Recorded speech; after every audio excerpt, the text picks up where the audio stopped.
Buenas tardes a todos. Primero que todo quiero agradecer la aceptación de la comunicación y agradecer a la Fundación Gustavo Bueno la hospitalidad que me ha dado. A veces me siento un poco extranjero aquí, extraño, en el sentido de la particularidad que soy de Panamá y muy pocas veces creo que participan panameños en este encuentro. Incluso me ha pasado en otras conferencias que me preguntan, bueno, ¿qué hacen los panameños? Aparte de tener un canal. Para eso recomiendo este libro que paradójicamente no se publicó en Panamá, sino acá en España por la editorial Taurus. A pesar de que conozco a todos los autores, el libro no estaba en Panamá o es muy difícil acceder a él. Es muy recomendable para que se enteren un poco más a fondo de lo que pasa en Panamá. De verdad, en esta ocasión me siento muy privilegiado por la presencia aquí del maestro, además de que para los latinoamericanos y en particular para mí, siempre leía los trabajos que publicaban en la página o el proyecto de filosofía en español. Es decir, era un espacio que brindaba la fundación muy importante para los que nos dedicamos a la filosofía en Panamá. Y considero que yo venga acá sirva para establecer un vínculo con la fundación, de lo cual ya les adelanto un poco lo que vine a hacer. En vista de eso, tenemos el encuentro, tenía como título Las transiciones democráticas en el siglo XXI. Y mi ponencia quería girar en torno a eso. Pero en vez de hablar de una transición en Panamá, prefiero llamarle cambio de un régimen de dictadura a uno de partidos de derecha. Quiero empezar con una aclaración de dónde gira o dónde se dan todos los cambios. Bueno, como todos saben, Panamá es un país estrecho, tiene un canal, etcétera. Hay una empresa española construyendo ahora mismo el tercer juego de esclusa y hay problemas por que se ha atrasado el trabajo, etcétera. Hay demandas internacionales. En ese sentido, Panamá, por su estrechez y por su posición geográfica, por su canal, nunca ha pasado desapercibido para la historia. Y me llamaba poderosamente la atención cuando el profesor Bueno decía ayer que, bueno, esto es un encuentro de filosofía. Entonces me voy a referir a un filósofo que trata el tema de Panamá, bueno, en media cuartilla, es Hegel. En las lecciones de filosofía de la historia universal, que bueno, se pueden considerar que es un texto corrupto que de pronto no puede hacer fielmente de él, sino que José Gauss, que tradujo la obra, considera que esos son manuscritos y apuntes de estudiantes. En fin, lo que me interesa resaltar aquí de Hegel es que en esas lecciones Hegel menciona 2 veces a Panamá. Una para referirse a su estrechez. Y en esa estrechez él señala que, bueno, que Panamá sirve para unir la parte sur y la parte norte de América. También señala en estas mismas lecciones que Panamá y Centroamérica y el Caribe, por su estrechez, no puede tener las mismas ventajas que el norte. Pero él señala, obviamente, que eso a él lo llama el Nuevo Mundo. Y el Nuevo Mundo no tiene historia. Y él considera que como es el continente, o a veces lo llaman el país, o a veces la comarca, es el porvenir, pero como no le corresponde hacer profecías al filósofo, no lo va a analizar a fondo. Pero solamente quiero que tengan como referencia que Hegel no pasa desapercibido esa estrechez y esa posición estratégica que tiene Panamá. Quiero señalar que para analizar esto, es decir, el cambio de un régimen militar a uno de partidos de derecha, hay que tomar en cuenta eso, es fundamental. Y si hay un denominador común en la historia de Panamá, es que todos los hechos o los acontecimientos históricos de mayor relevancia ocurren en el Canal de Panamá. Todo ocurre ahí. Si vemos económicamente, el desarrollo nacional gira en torno al canal. A esto un geógrafo lo ha llamado el don del Chagres, porque Panamá, el Canal de Panamá, se construye en la cuenca hidrográfica del Chagres. Y señala Omar Jaén Suárez que Panamá que el canal es un don del Chagres. Así mismo como para Europa es el Mediterráneo, etc. Es decir, todo ocurre ahí. Si buscamos ese denominador común y tomamos como referencia, por ejemplo, la gesta que se conoce como heroica patriótica del 9 de enero de 1964, que buscaba la soberanía del canal, porque como todos saben, Panamá inicia su joven vida republicana en 1903, pero sin gozar plenamente de su territorio. En el medio, en su principal recurso económico, tiene el enclave colonial norteamericano. Antes de seguir, quiero hacer la observación que no me ocuparé aquí de ver la influencia que tiene Estados Unidos, porque, como siempre, las embajadas norteamericanas siempre hacen su trabajo muy bien y de tener el control hegemónico de las políticas nacionales que se hacen. Pero no me voy a ocupar aquí de eso, sino más bien a resaltar otros aspectos.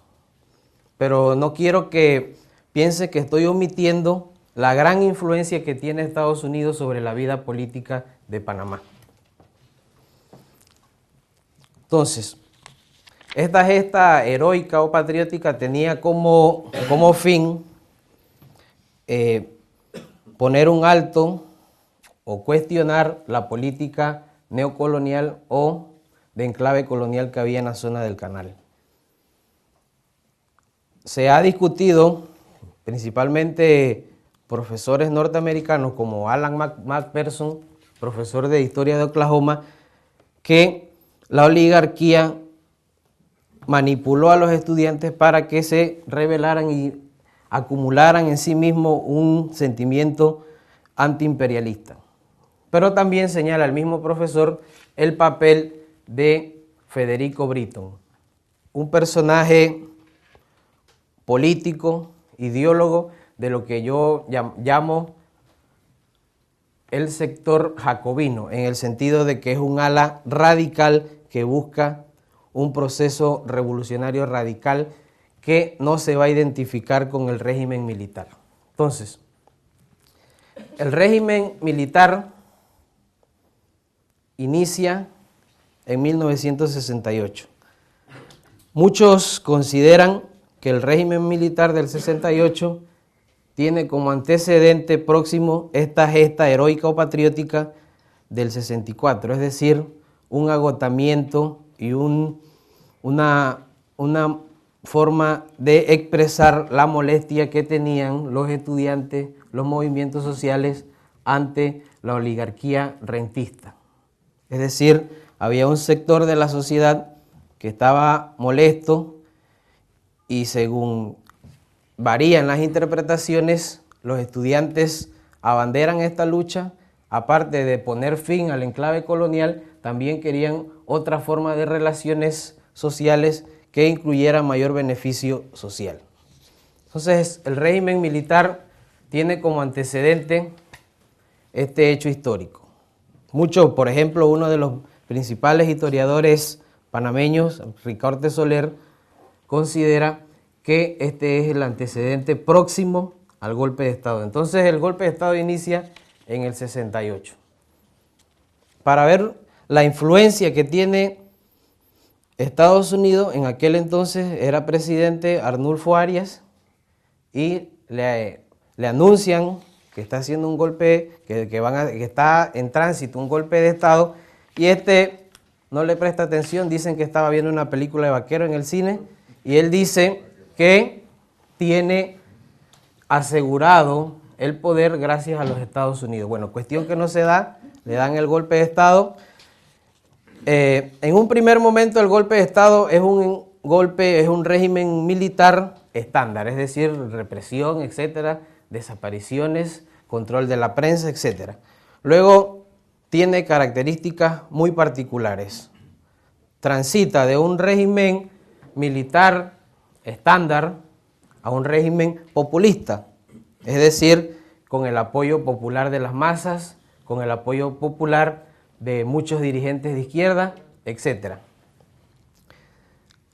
A esto Ricaurte de Soler considera que es un régimen bonapartista y señala, hago la cita de Soler, que para lo que a Panamá respecta, un régimen bonapartista, el primero de nuestra historia, es exactamente el que surgió en octubre de 1968, cuando la Guardia Nacional, único instituto armado del país, asumió las responsabilidades del poder público.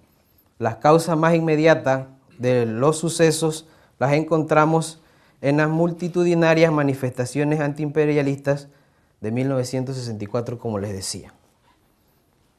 Voy a tomar en consideración varias caracterizaciones del mismo fenómeno que están en este libro, es decir, varias caracterizaciones de diferentes puntos de vista del régimen militar, porque como esto es un hecho reciente, hay muchos involucrados todavía, muchos testimonios, es decir, es algo muy apasionante hablar de esto todavía en Panamá.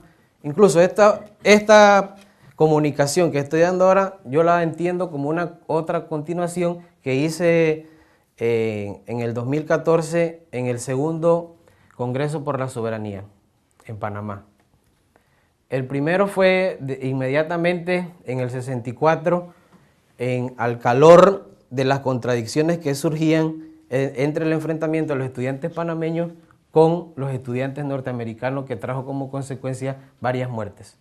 50 años después se hace el segundo encuentro por la soberanía, nuevamente para discutir esto. Yo planteo, está en línea también, que hay contradicciones internas en el mismo sector que plantea una alternativa y que solo cuando se discutan teóricamente, seriamente estas contradicciones, que más adelante voy a señalar, es que Panamá puede avanzar un poco en una discusión seria de lo que realmente es una democracia y desprenderse un poco, al menos a nivel social, de la enorme influencia de Estados Unidos. Porque obviamente Estados Unidos no va a ceder ni un ápice a su poderío imperial, y menos en la región ahora que ha tenido un fracaso en Oriente. Entonces, en esa medida yo diría que alejarme un poco de las posiciones apasionadas que defienden al régimen y las posiciones apasionadas que defienden la democracia que se instaura después de la invasión. O sea, porque este periodo que me ocupa ahora mismo inicia con un golpe y termina con porque en la práctica la invasión es un golpe de Estado que quita a los militares y supuestamente pone democráticamente, y ahí da inicio a lo que es lo que yo llamo el régimen de partidos de derecha. Es decir, dos golpes son los que me ocupan ahora mismo. Siguiendo con las caracterizaciones que quiero tomar en consideración, continúo con la del sociólogo Olmedo Belluche. Olmedo Belluche también se apoya en Ricaurte de Soler y llama al régimen militar bonapartista, pero lo hace desde el trotskismo y añade que si bien se apoya en las masas, para enfrentar parcialmente, porque los militares consideran que con el régimen militar hay un antiimperialismo marcado, pero esta posición o esta caracterización que hace el sociólogo Olmedo Bellucci señala que es parcialmente.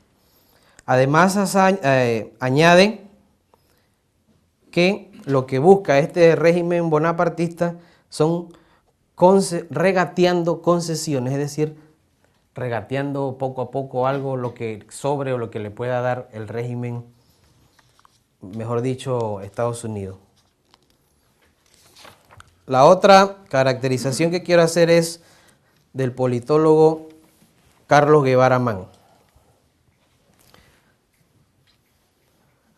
Este señala que con el propósito de generar apoyo popular, la dictadura elaboró un discurso populista y nacionalista que se apropió de ciertas demandas populares, sobre todo las relacionadas con la entrega del canal a manos panameñas. Sobre todo las relacionadas con la entrega del canal de Panamá y la recuperación de las áreas del territorio panameño. Es decir, todos los panameños, o la mayoría de los panameños, querían la recuperación de esa zona. Por cuestiones hay anécdotas de que querían ir ahí, querían comer mangos dentro de la zona del canal, etc. Pero aparte de eso había un sentimiento político muy marcado, es decir, que querían gozar sencillamente de todo el territorio de su país, eso es algo natural. También Mann, el politólogo Carlos Guevara Mann, señala que esto es un régimen autocrático. Todo lo pueden ver en el libro que les recomiendo. Y que las condiciones democráticas desaparecieron en su totalidad. Otro autor, Rodrigo Noriega, destaca que con Torrijos se inicia un periodo de profundas reformas sociales, económicas y políticas de corte nacionalista, y en paralelo desarrollaría un intento dramático de negociar la extinción de la zona del canal y la transferencia del canal a manos panameñas.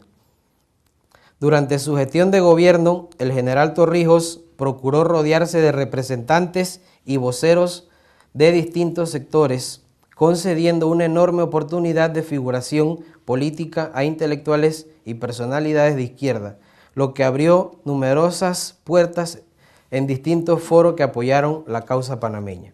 Y aquí quiero resaltar que Rodrigo Noriega rescata lo de la causa panameña porque todo el mundo se identificaba con la causa panameña.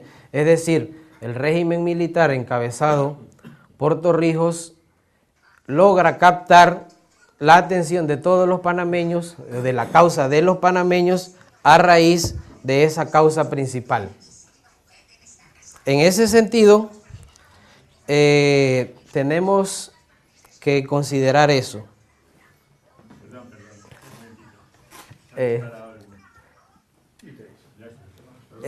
Bueno, seguimos.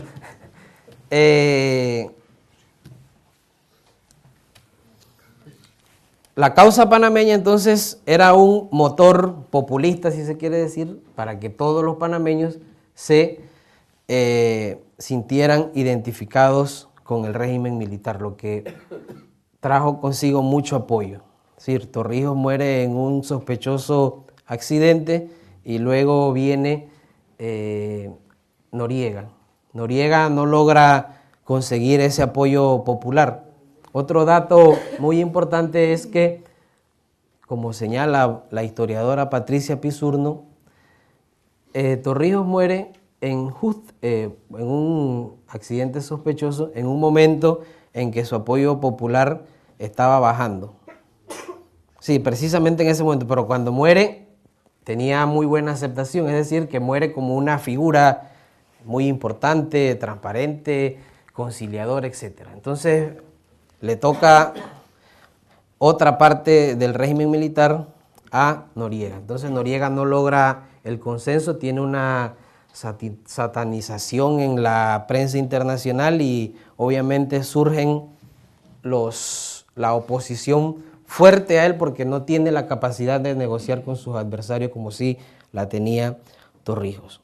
Otro dato importante es que a Torrijos lo apoya, por ejemplo, el Partido Comunista y lo que Soler llama la izquierda no crítica.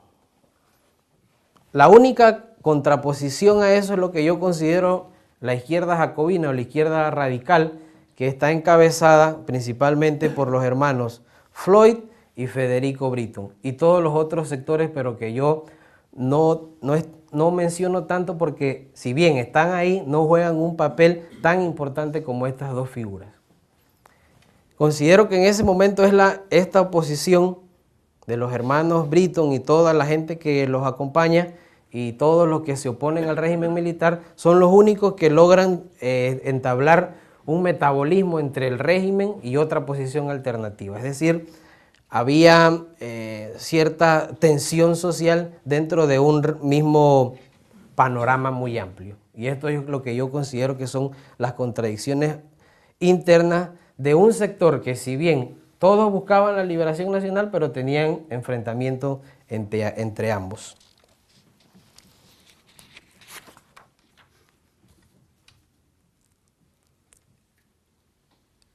Bueno, como todos saben, ocurre la invasión en el 89 y da como culminado un fin de una era, como diría Patricia Pisurno, la historiadora que estudia este periodo, e inicia inmediatamente lo que yo denomino el régimen de partidos de derecha. Esta caracterización la tomo de un politólogo del Programa de Naciones Unidas para el Desarrollo de Panamá, que es Harry Brown. Y él, bueno, estudia esto de forma cuantitativa y cualitativa y ha llamado la atención que una de las características principales del régimen a partir de la invasión es que hay una ausencia total de partidos de izquierda. Es decir, que a partir del 89 Panamá es dominada solamente por un sector que se aglutina y se organiza en base a el régimen de partidos de derecha. Entonces, el régimen de partidos de derecha es lo que se encuentra ahora mismo, y esto es la tercera y la última cuestión que les quiero comentar, que es una crítica al estado actual de cosas. Esta crítica al estado actual de cosas la quiero hacer en función de que, como solamente domina este solo sector, se ha asfixiado todos los otros sectores y ha acabado o ha tenido como resultado esto que se termine o se minimice la pluralidad y la diversidad, que es, yo diría, que el motor de toda democracia contemporánea. Hay varios elementos empíricos que demuestran que este sector de partidos o este régimen de partidos de derecha se encuentra en crisis.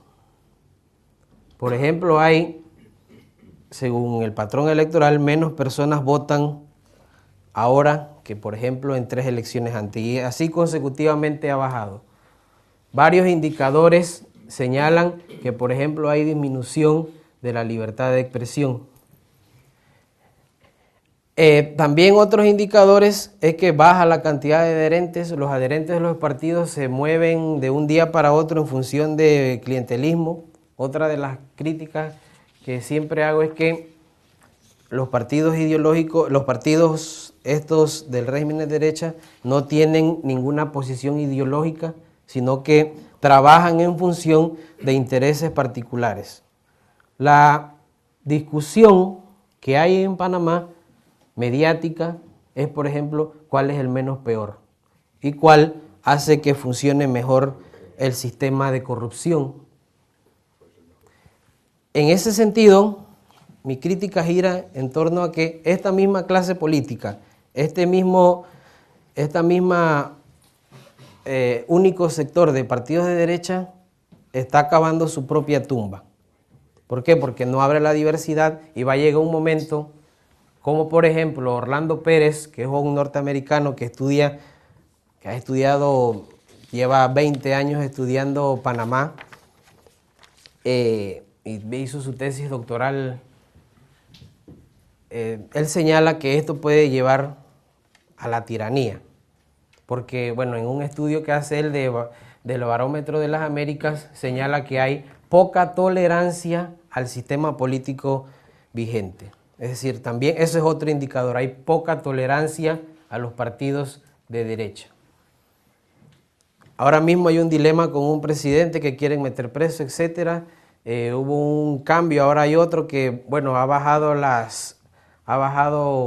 la temperatura de lo que se encontraba Panamá, pero no necesariamente significa que hay un cambio, sino que desde el 89 hasta ahora tenemos, y eso ya todos lo saben, como por ejemplo un gatopardismo, es decir, cambiar para quedar en lo mismo. Entonces, mi crítica al sistema vigente, es decir, de partidos de derecha, es que se encuentra ahora mismo agotado y que si no abre espacios estará acabando su propia tumba. Y concluyo que sin diversidad y sin pluralidad poco se puede hablar de democracia. También un poco para que siempre la filosofía nos dice algo, hay una cita de Maquiavelo que les quería leer en los discursos, que es, por ejemplo, el régimen de partidos de derecha se ha especializado en atenuar cualquier manifestación, cooptar dirigentes, etcétera, todo eso que es muy habitual en todas las democracias. Atenuar las críticas, atenuar las divergencias. Pero yo señalo que, bueno, que a partir de esa diversidad y a partir de esos contrapuestos, es decir, una alternativa, se pueden llegar a fines más democráticos que tengan un contenido de libertad y más humanos si está solamente un sector dominando a esto. Entonces, Maquiavelo, analizando lo de después de la muerte de Tarquino, señala en que se fijan más en los ruidos y gritos que nacían de esos tumultos, es decir, entre la plebe, entre lo que él llama los grandes y el pueblo. Pero nadie se fija en que las leyes que nacen de las contraposiciones tienen como fundamento en pro de la libertad. Y con eso culmino diciendo que sin diversidad no hay democracia y Panamá aparentemente va por ese camino. Muchas gracias por escucharme.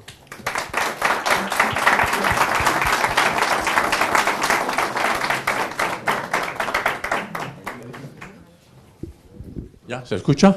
Sí, perfecto. Bueno, primero felicitarte por el país que tienes tan bello.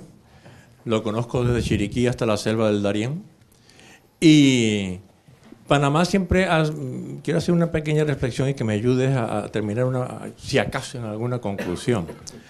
Panamá siempre ha sido algo muy significativo de los tiempos que yo tenía mis estudios por varios hechos. El primero, yo lo veo, es cuando un personaje como Simón Bolívar convoca un congreso, vamos a llamarlo anfictiónico, en Panamá, cuando Panamá era parte todavía del virreinato de la Nueva Granada, y al mismo tiempo, muchos años después también, el último dictador venezolano militar de los años 50, Marcos Pérez Jiménez, también celebra en Panamá un congreso que le valió después su caída, porque la represión de Estados Unidos fue muy fuerte, dado que en aquella época Pérez Jiménez abogaba por una unión más de los países latinoamericanos, bla, bla, bla, bla.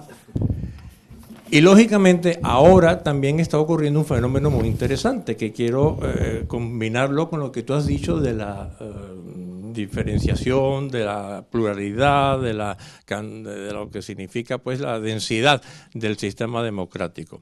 Y es que ante la realidad pasmosa y asquerosa del sistema chavista en Venezuela, la invasión que tiene Panamá de venezolanos junto con Estados Unidos y España es algo que me llama mucho la atención, en el sentido de qué criterio puede existir de esa inmigración cuando a mí me consta que hay grandes corruptos del sistema de Hugo Chávez en Panamá y paralelamente también grandes capitales de derecha de Venezuela en Panamá hoy en día. Gracias. Bueno, en verdad, sí, creo que gracias por la reflexión esa de, pues soy chiricano, soy de Chiriquí. Bueno, eso es verdad que hay ahora mismo una gran migración de capital venezolano en Panamá. Se mezcla la flexibilidad del régimen bancario de Panamá para que se pueda blanquear mucho dinero venezolano en Panamá. Y hay ahora mismo una campaña, por ejemplo, de limpiar Panamá de todas esas manchas, porque he escuchado muchos comentarios aquí que Panamá es como un lugar para ir a lavar dinero, incluso que mucho capital español se va a Panamá y se guarda allá, etcétera, etcétera. Bueno, este gobierno, el gobierno actual, ha trabajado, yo diría que arduamente, en tratar de hacer unos cambios que no permitan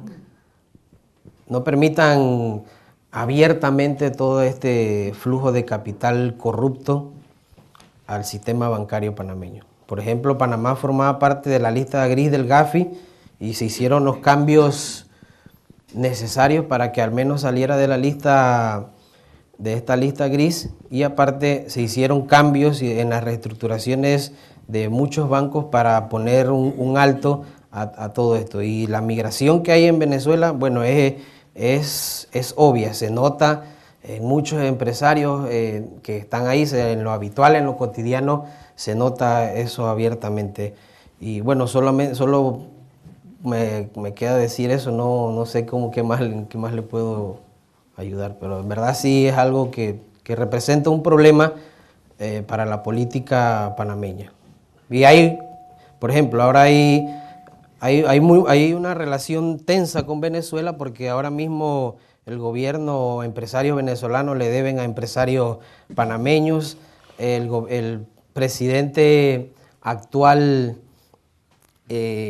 acusa siempre, el presidente anterior, Ricardo Martinelli, que ahora mismo está autoexiliado en Estados Unidos, se queja siempre de que el gobierno de ahora es chavista, pero bueno, eso en verdad son dos cosas totalmente diferentes. Pero sí hay un impacto del dinero o del capital que viene de Venezuela, y obviamente está influyendo decisivamente en lo que ocurre en Panamá, porque Panamá tiene una tradición de crisol de raza, es decir, que todo el mundo iba allá y todo el mundo se quedaba allá. Y eso que ocurrió precisamente en el periodo de Ricardo Martinelli fue eso, que permitir de forma explícita que muchas personas pudieran obtener un permiso definitivo para quedarse en Panamá.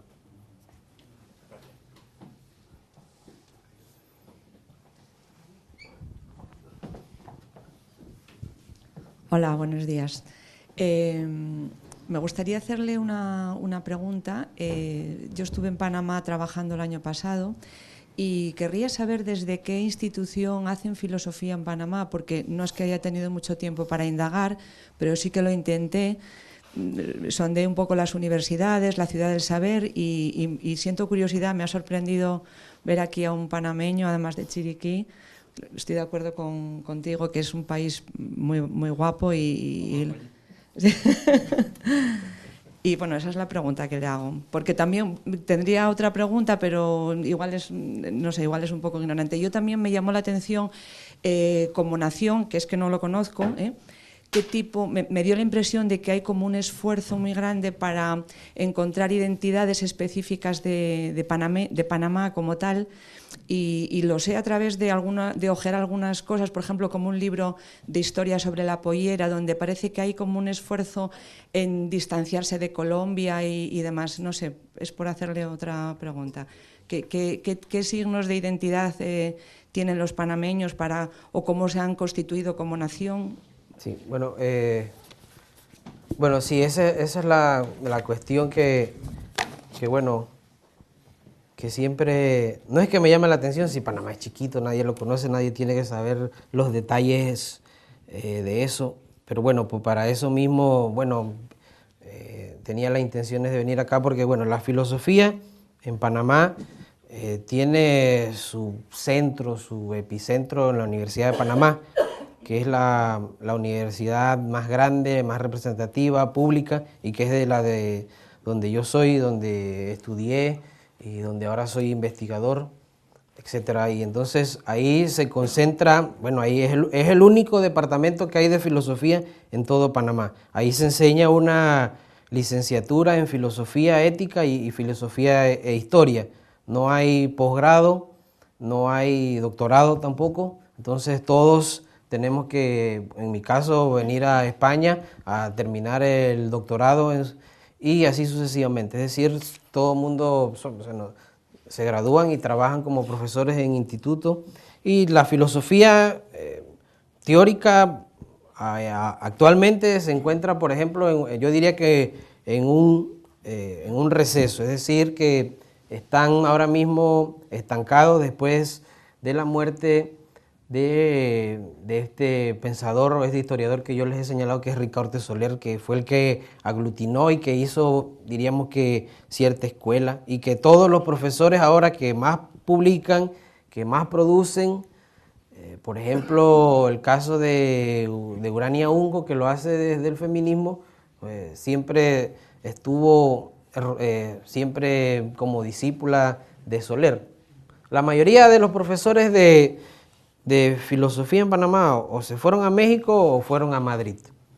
Y bueno, y otra generación posterior fue a Italia, Alemania, y bueno, es un departamento pequeño y las pocas cosas que se hacen desde ahí, casi no son nada. Por ejemplo, yo tenía la única revista de filosofía de Panamá, que se llamaba Filosofía y Sociedad, y solamente pude sacar 5 números porque no tenía financiamiento y obviamente no les interesa a nadie financiar una revista.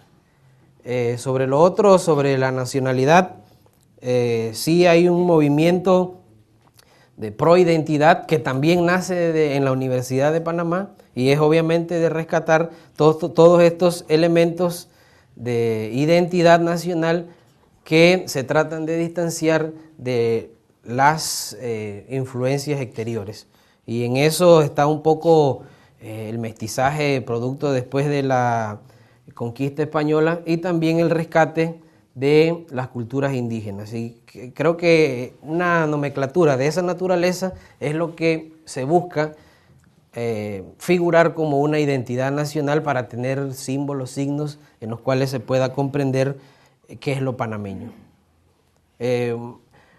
Yo más que eso busco es un poco, esa no es mi especialidad, sí conozco a las personas que hacen eso, por ejemplo Ana Elena Porras, una antropóloga que trabaja sobre eso, pero no me dedico a eso porque en verdad no es de mi interés ahora mismo, pero sí conozco los trabajos y se hacen en función de eso, buscar una identidad, unos signos que hagan que cómo los panameños puedan identificarse con algo como la identidad nacional.